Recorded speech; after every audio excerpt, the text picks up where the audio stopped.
friends, welcome. This is our second podcast, Numero Dos. First one seemed to be a big hit. Yeah, people liked it. Yeah, I like the reception that we got. Yeah. So welcome to episode number 2 of the CrossFit Grandview podcast. Today we are talking about the CrossFit Open. So for those of you that don't know, Brandon will explain to you just what that is. Yeah, this is an exciting time of year. The CrossFit Open, so if you're new to the gym and you haven't been around for a year, it's a 5-week qualifier for the next stage, which is regionals.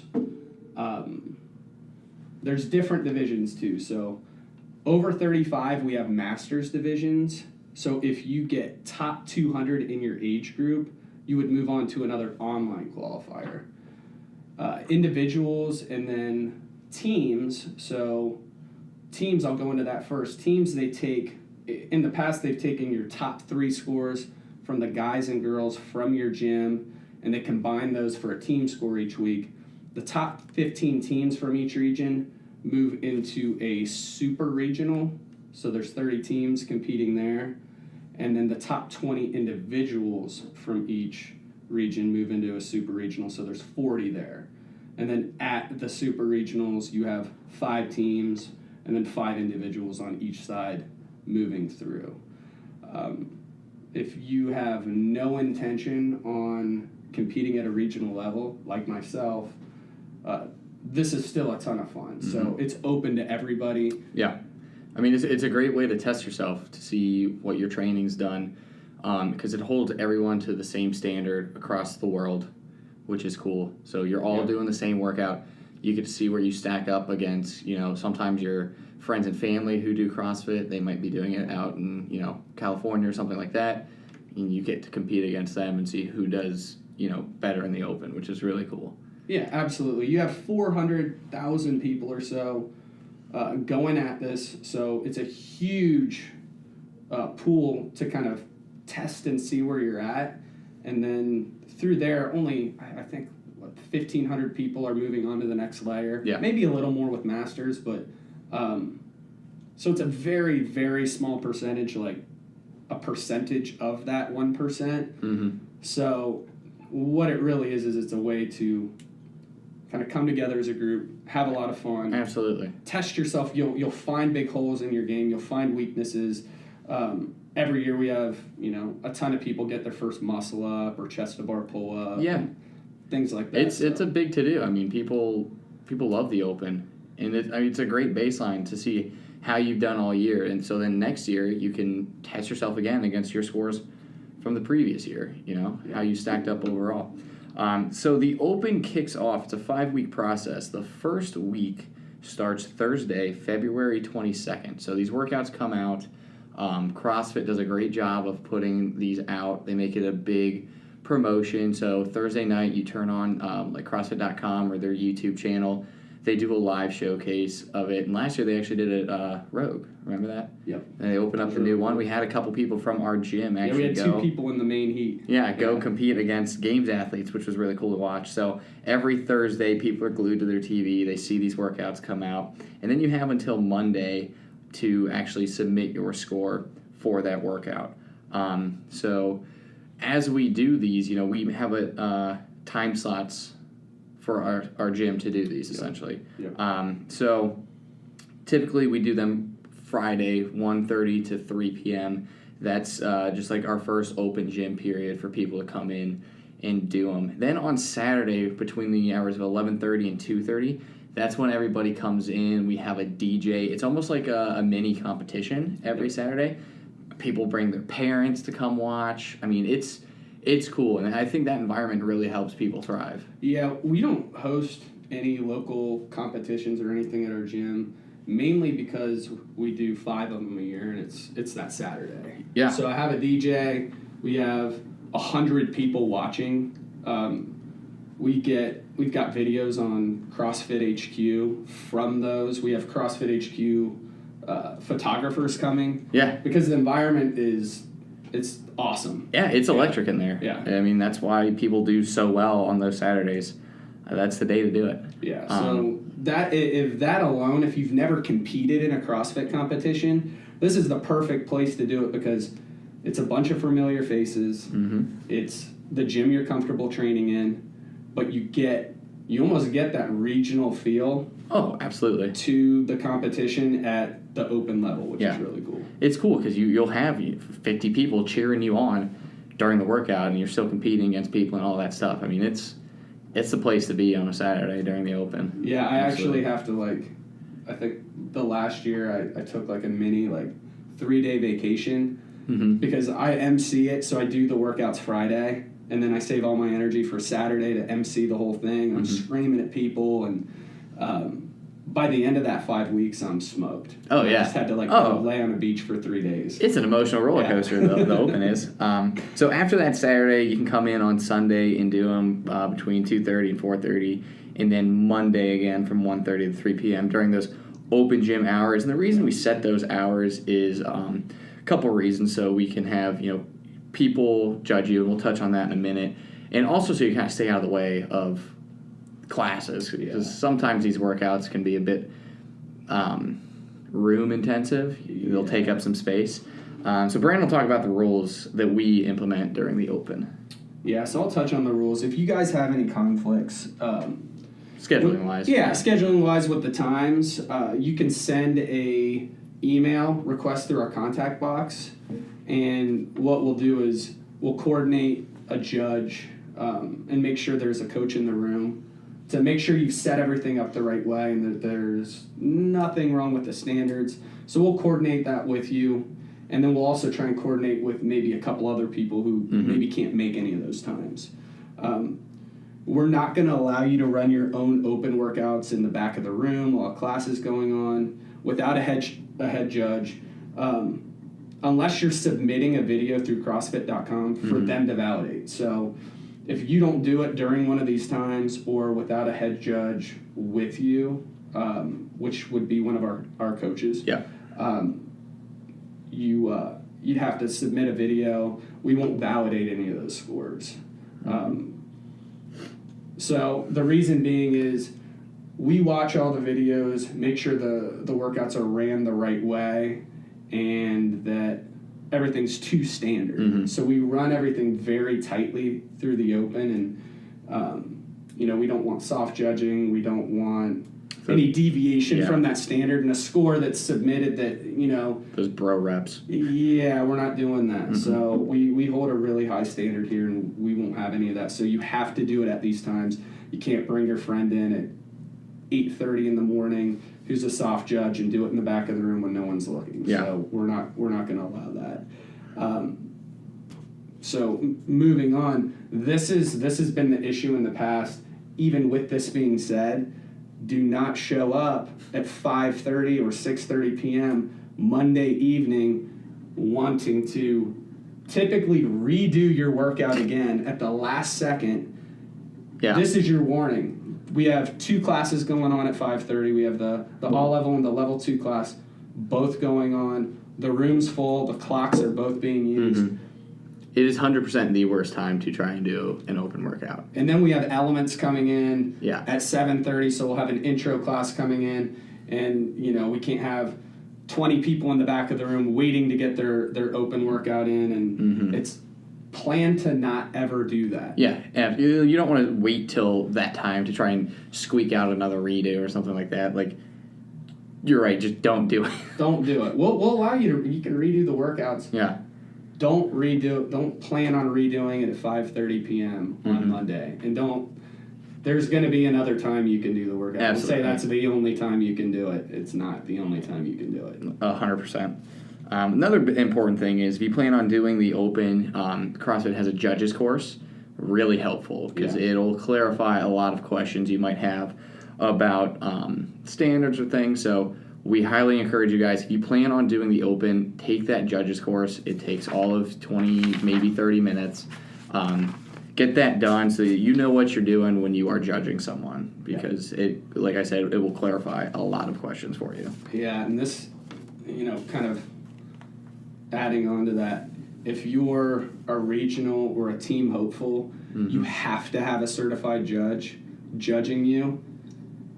And if you have to have a certified judge judging you, you have to have the judges course. Yeah. Don't demand something out of someone that you That you can't. Yeah. Yeah, you didn't take the hour to do it. Take the hour, take the course, so you can pay it forward. And if one of those guys needs judged, you're able to judge them as well. Not like, hey, I have to have a certified judge and I didn't do it. Yeah. Yeah. Like, don't do that. Pay it forward. Yeah. Cool. So, go ahead. After the Open. Oh, okay, yeah. After the Open, the rules. So this is kind of a gym rule. Oh, these were all gym rules, but for the team. So this year, especially seeing yesterday, we had, I think, 4 former games competitors in one level class. 2 class. Yeah. And then 2 more in the evening one. I think it's coming together again where we're probably going to have another regional team this year. So we've had, I think, 6 or 7 in the past, and then last year was the only year we had not had one. But it's coming together where I think we're going to have another team. So I'm just going to address some, not so much rules, but just how we tend to pick the teams. Yeah, absolutely. So it's changed throughout the years. Back in the day when I competed on the team, so I just made it like very black and white, where I was like, hey, if I'm in the competition, it's just open scores straight up. So I take myself out of like picking anything. Yeah. Once I wasn't competing anymore, now we have to weigh a few factors, because what I'm trying to do is put the best team that's able to compete in the regionals. So I wrote down a couple things. First and foremost, though, your open performance and where you stack up regionally is going to be the main determining factor. Absolutely. It's going to give us the best snapshot of where you're at going into the regional. So if you're not on the radar with your open performance, you're probably not in shape to do the regional. Yeah. Okay, so they're testing based on what they want to see, come into the regional. So I trust CrossFit there, and that's going to be my main thing to judge from. And we had a cool tiebreaker. I actually wrote this down. The other year was basically a wash between Mike and Austin, and they did 15-5 head-to-head with about 50, 60 people surrounding them. It was the coolest thing I've ever Austin seen. still has nightmares about that, too. He was not a fan of that. Well, I mean, it brings the best out of you, so that's fun. That was cool. And then the next thing is going to be regional skills. So what CrossFit tests in the open can sometimes differ from the regional, and being 8 or 9 years into this format now, maybe not quite that many, 7 or 8 years, we have a pretty good snapshot of what they're looking for at the regional. And these might differ a little bit: rope climbing, ring muscle ups, handstand walking, strict handstand push-ups, max ollie lifts. All these things are frequently tested at the regional level, but not as much at the open level. Yeah, those are things that are very hard to standardize on a video, Yeah. I mean, like handstand walking and strict handstand push-ups are super imperative. Like if you don't have those, it's hard to even consider you for a regional. Yeah. So if you can't handstand walk, you're gonna move your team down 20 spots on absolutely. That. So you need to have those skills going into it. And once we find those top, 5 guys and 5 girls, we if it comes down to it, we may run a little combine or something just to touch those skills. But for the most part, we understand who's got these skills. Once we're narrowed down to 6 total athletes, so this year we're going to 4-person teams. We'll actually talk about that a lot later on. Once we go down to the top 6, in the practices, we're going to run through the different combinations, of 4 people together, and through that, we'll figure out whose skill sets are best going to represent us in regionals, because they feed you the workouts a little bit early, so we'll be able to practice them, and that's what we've done in the past to kind of figure out who's the alternate and whatnot. And if you end up being the alternate, hang out. You don't know what's going to happen. 2 years ago, Louisa did all the training with the team, was the alternate, and then picked up the games, and was a massive reason, especially behind her running. Oh, that yeah. We got finished. a top 10 Yeah. finish in the game. So Absolutely. you know, Shout hang out in to there. Sweet Lou. Yeah. Killing Even it. if you're gonna be a alternate, it's worth it to stick around. Mm-hmm. And then the last thing is, there are some exceptions to the rule. So in the past, there's been 3 or 4 times in the past an illness or an injury to a top athlete, especially one that's very obvious that we need to compete at a regional or games level, may be considered. We had a girl, Elise, back in 2011-12. She's been at games and grid and all that type of stuff. She was injured in the Open, was taking ones on the workout, and we ended up using her and making the games. Yeah. So sometimes you need to be able to do that to keep moving on. Mm-hmm. So kind of going from that, I wanted to talk a little bit about how to approach the Open, and having Joey right here, I think, really helps. He's been in 5 Opens. The only time he hasn't qualified for regionals was through his first Open in 2013. So he's been very successful at the Open level, and I just wanted you to speak on your approach and maybe what's made you successful. Yeah, so I mean, the Open can be a stressful time for a lot of people. They put unnecessary pressure on themselves, and the biggest thing to remember is it's one workout. So just think of it like that.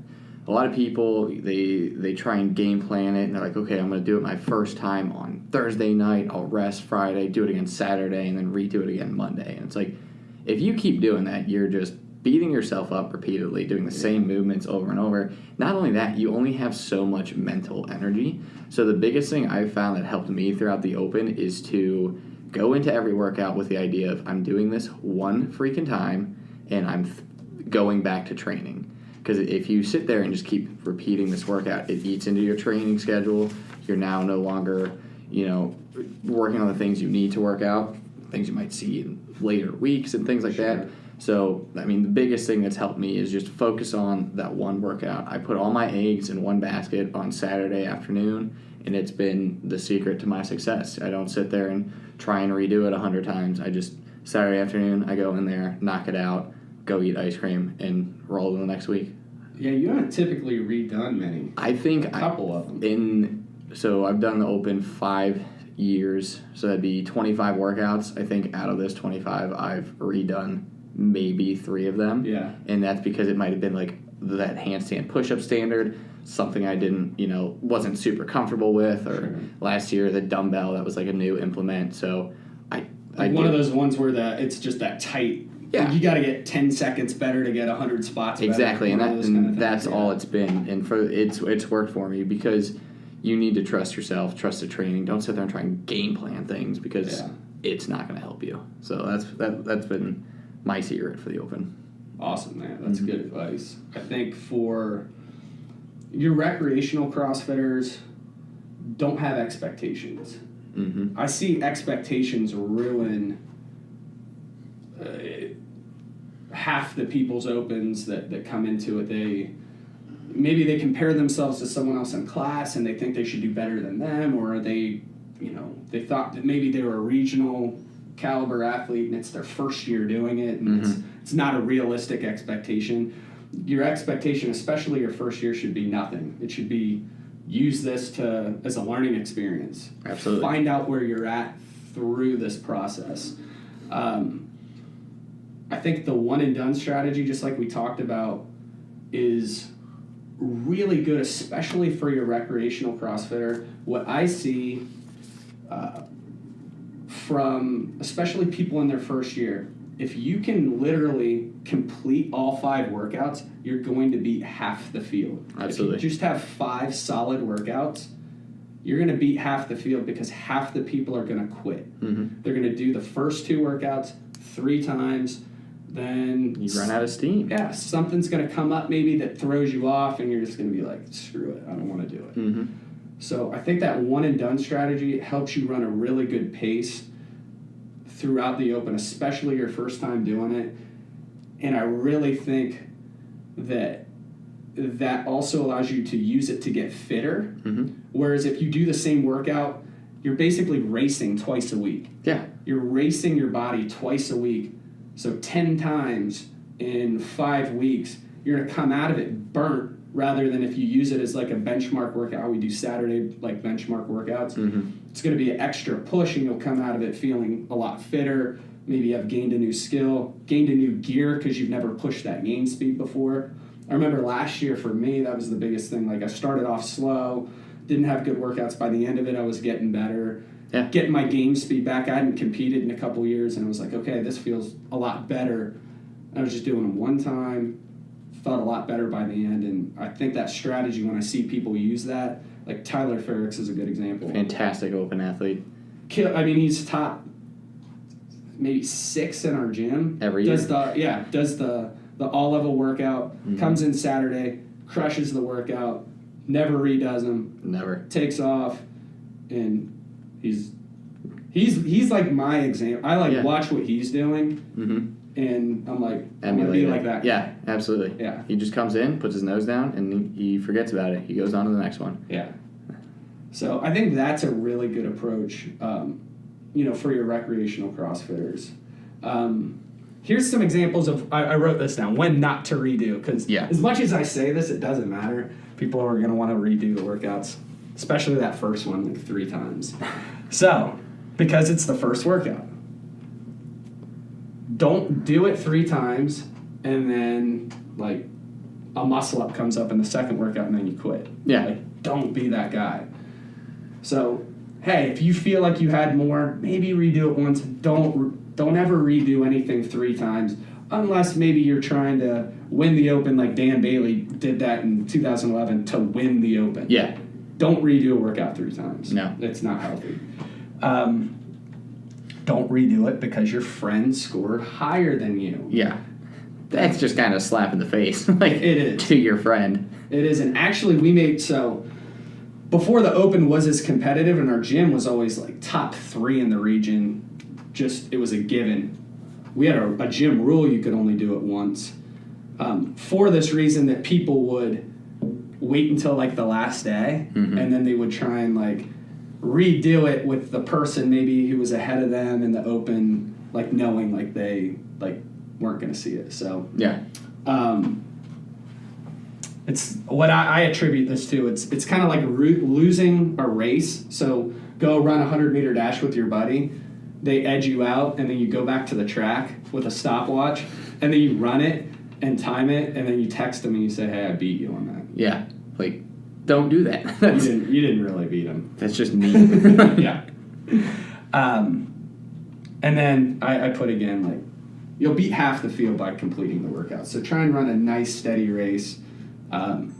Finish all the workouts, and that's going to give you the best data too. So if you finish all the workouts, you're going to see where you stack up against the whole world with 5 workouts and have a really good place to work towards next year. Yeah. And I think one of the important things to mention is, if a movement comes up that you're struggling with or maybe you can't do, there's a scaled option of the Open. Yeah. Like, it's just like any workout we do, how you can scale it for yourself. Yeah. So there's no reason to be like, oh, well, I can't do muscle-ups, I can't do the Open. Well, they're going to have a scale in there that everyone can do so that you can get your score in, which is cool. Yeah, I literally just had this conversation with Kate. She was like, do you think they're going to have handstand push-ups and muscle-ups? I really want to do the Open. I'm like, they're absolutely 100% going to have that. They're going to have it. And she's like, well, I'll just do the scale. And I was like, absolutely. So we can all participate in it. And maybe you can even like RX some workouts, and maybe you have to scale others. Yeah. So you don't have to just, I'm going to have to scale a workout eventually. I'll have to scale these ones now. It's just like as those workouts come out, if that's something you have to scale, just scale it, move on to the next one. Yep. Yeah. So, going into the Open, we've been putting out, some pretty good programming and stuff. So why don't you just briefly talk about the programming we've got coming up for January and February regarding the Open? Yeah, so kind of like what to work on, especially for recreational CrossFitters. If you plan on doing the Open, and maybe you just watch this, you're like, that sounds really cool, out of 500 people at our gym, I'd love to see 150, 200 people participate. That'd be awesome. If you're newer to it, start working on things like muscle-ups now, chest-to-bar pull-ups, toes-to-bar, handstand push-ups, double unders.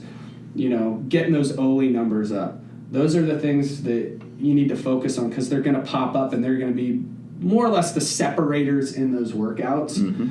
And what I'm going to do is I'm going to start to shift a little bit of the programming around. Mm-hmm. And it's starting next week, and I'll kind of go into that. So for level 1, we have our extra credit tracks. We have our strength track, our endurance track, and then our skill track, which I'm going to rename as Open Prep until the Open. So if you plan on doing the Open, you're an all-level athlete, you can start tackling that Open Prep, and that's going to have things like wall balls, bar-facing burpees, your extra muscle-ups, handstand Mm-hmm. push-ups, a lot of the stuff we had in the skill, but organized more in a way to tackle the Open. Absolutely. It's just grunt work. That's really what it comes down to is put in the work. It's really building stamina in these kind of easy to see, easy to judge movements that are probably going to be there. Absolutely.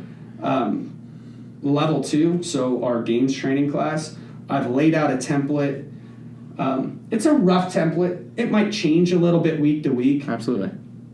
But we've already been following it similar to this, but I have it written down a little bit more organized. On Mondays, we're going to focus on an Olympic lift, conditioning, and then an open-focused accessory. Tuesday, it's going to be more of a gymnastics skill-based, either an EMOM or a Metcon, and then some aerobic conditioning.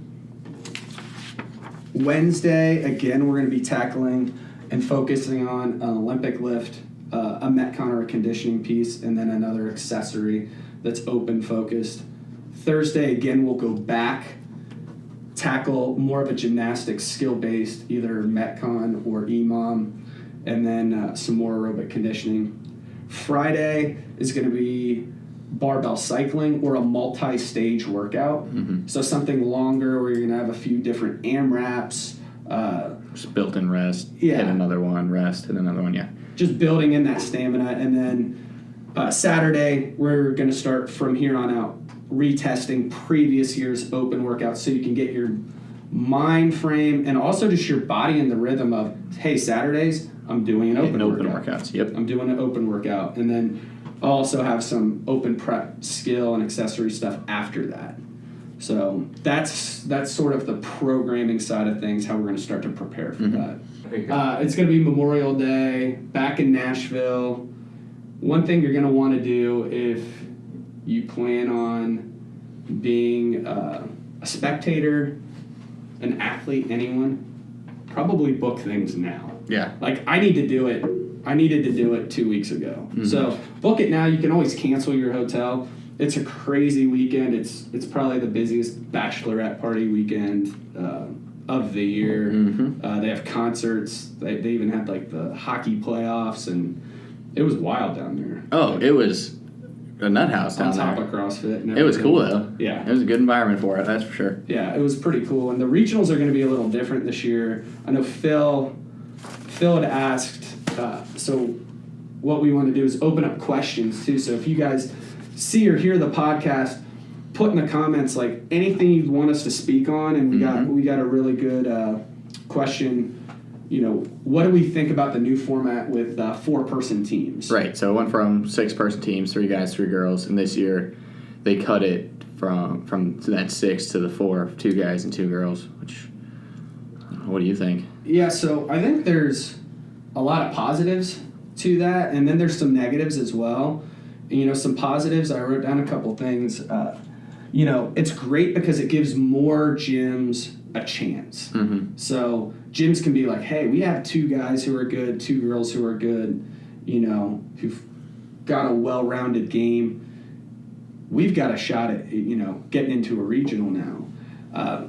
The workouts are going to look a lot cooler, I think. Oh, absolutely. With 4 people, you have to be creative. Like, they were getting, I think, a little bit too addicted to the worm because it's really easy to make 6 people work on the worm. Yeah.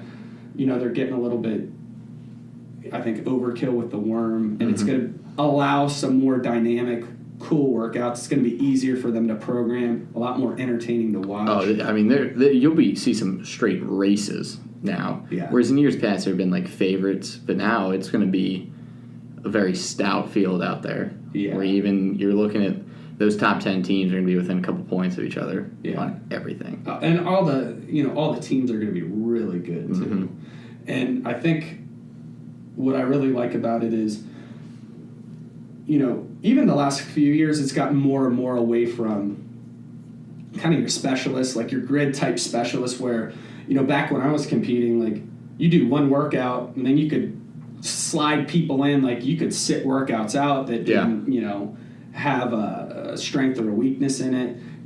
Now they make everyone do every workout, but you could still hide people a little bit with 4 people on a team. There's nowhere to hide. There's nowhere to hide. Everyone has to be, a very well-rounded, individual, almost caliber CrossFitter, an individual caliber regional athlete of 2014 or 15 to compete on a team now. Oh, yeah. Like, that's what we're looking at. They're going to be demanding a lot this year. Yeah. Some of the negatives for the 4-person team is with the super regional format, you've got 15 teams instead of 30. Mm-hmm. So now it cuts the field in half. And then in addition to that, you're going from, 6 to 4. It's putting regionals out of reach, even for, guys you see in the gym doing 2-3 hours of training a day who are super athletes. Yeah. Like now regionals they may never see a regional floor where, a few years ago, just with the format of it, the sport's always getting better, but the format with double the teams and another person on every team, you've literally got well over twice as many people competing at the regional level. Now it's half the people competing, and then take even another person now off you only the have team. 2/3 of those. It's making it harder to compete at regionals. Yeah, it really is. Regionals is becoming the pipe dream that the games used to be. For a lot of athletes, and this makes it even more so. Mm-hmm. And I think it's making the team athletes more and more have to become CrossFit professionals, almost like on the level you've trained as an individual. Oh yeah. The last few years, but to be the B player on a squad, you're gonna have to train. They're gonna have to put in that same amount of time. Absolutely. I mean, it's getting to the point where like you said, you have to be well-rounded in everything, and it's harder to just be a recreational guy who comes in and does the workout and not putting in all that extra work. Even just to be on a team, where in years past, you could be a pretty decent CrossFitter, slap a couple guys together and get a team out there. Yeah. That year's gone. Yeah, and it's kind of a bummer to me in a way, because we used to have, in Columbus we'd have 8 teams at regionals. It was super cool to have 8 teams go out there on regionals, and now we'll be lucky to have 1 or 2. So that's something that I don't know. I feel like it's a negative in that way. Oh, absolutely. And then I think the biggest negative in my opinion is that for your competitive athletes, it places this extreme focus on the open, and it's going to force them to, it's going to start to force those redos that we're kind of talking about that are not the healthiest thing in the world to do, or to have in your mind like, hey, I have to redo these. You're going to have to maybe feel that full pain and then do it again to shave 5 seconds off every week to get a team, and you're going to have more and more people doing that, pushing the envelope on, if you're doing dumbbell snatches at 50 pounds and burpee box jump overs, people are going to start pushing the standard to just make the times to do it. Mm-hmm. And I don't think that's a positive thing. I agree. Yeah. It's putting a lot of emphasis on the open and those scores, because you're right. At the higher end, a 5-second difference that could make or break you going to regionals or not. Yeah. It's crazy how little of a time difference will affect your scores. So it's high stakes. There's nowhere to hide. In my opinion, what I think would be really cool, and it's just my hypothetical opinion, is to do a Masters style qualifier as another layer. Yeah. It's a simple one. It's another online one. But now you can test more of your regional quality movements. You can even do it with teams. Yeah. Hey, your 4-person team, kind of like they did in the team series. Yeah. You're doing a team series qualifier with your top 50 teams. Absolutely. And now we're going to throw regional quality movements at the top 50 teams. Yeah. Now it's cool because, hey, say you put all of that hard work in, people can kind of like put a feather in their hat, like, hey, my team made it into that top 50 qualifier through that training, not like I trained 4 hours a day and I am an open athlete. Yeah. And that's where it's getting to be for a lot of people. Whereas if you had just, all you'd simply have to do is top 200 for individuals, and then top 50 teams. Boom, I think that's it. That's your solution, and you're going to get better athletes at regionals too. I agree completely. So that in a nutshell is the Open coming up. So just to recap, come on in during the times that we have it scheduled. If you need to adjust it, let one of us know. Make sure you have a judge on you. Yep. And then just like last time with the podcast, if you guys have any questions about any of this, leave them in the comments. Ask one of us, shoot us an email, anything like that. That does it for episode 2 of the CrossFit Grandview podcast, and we will see you next week, next month. Yeah, next month we'll probably do it. Right on. All right, friends. Smell you later.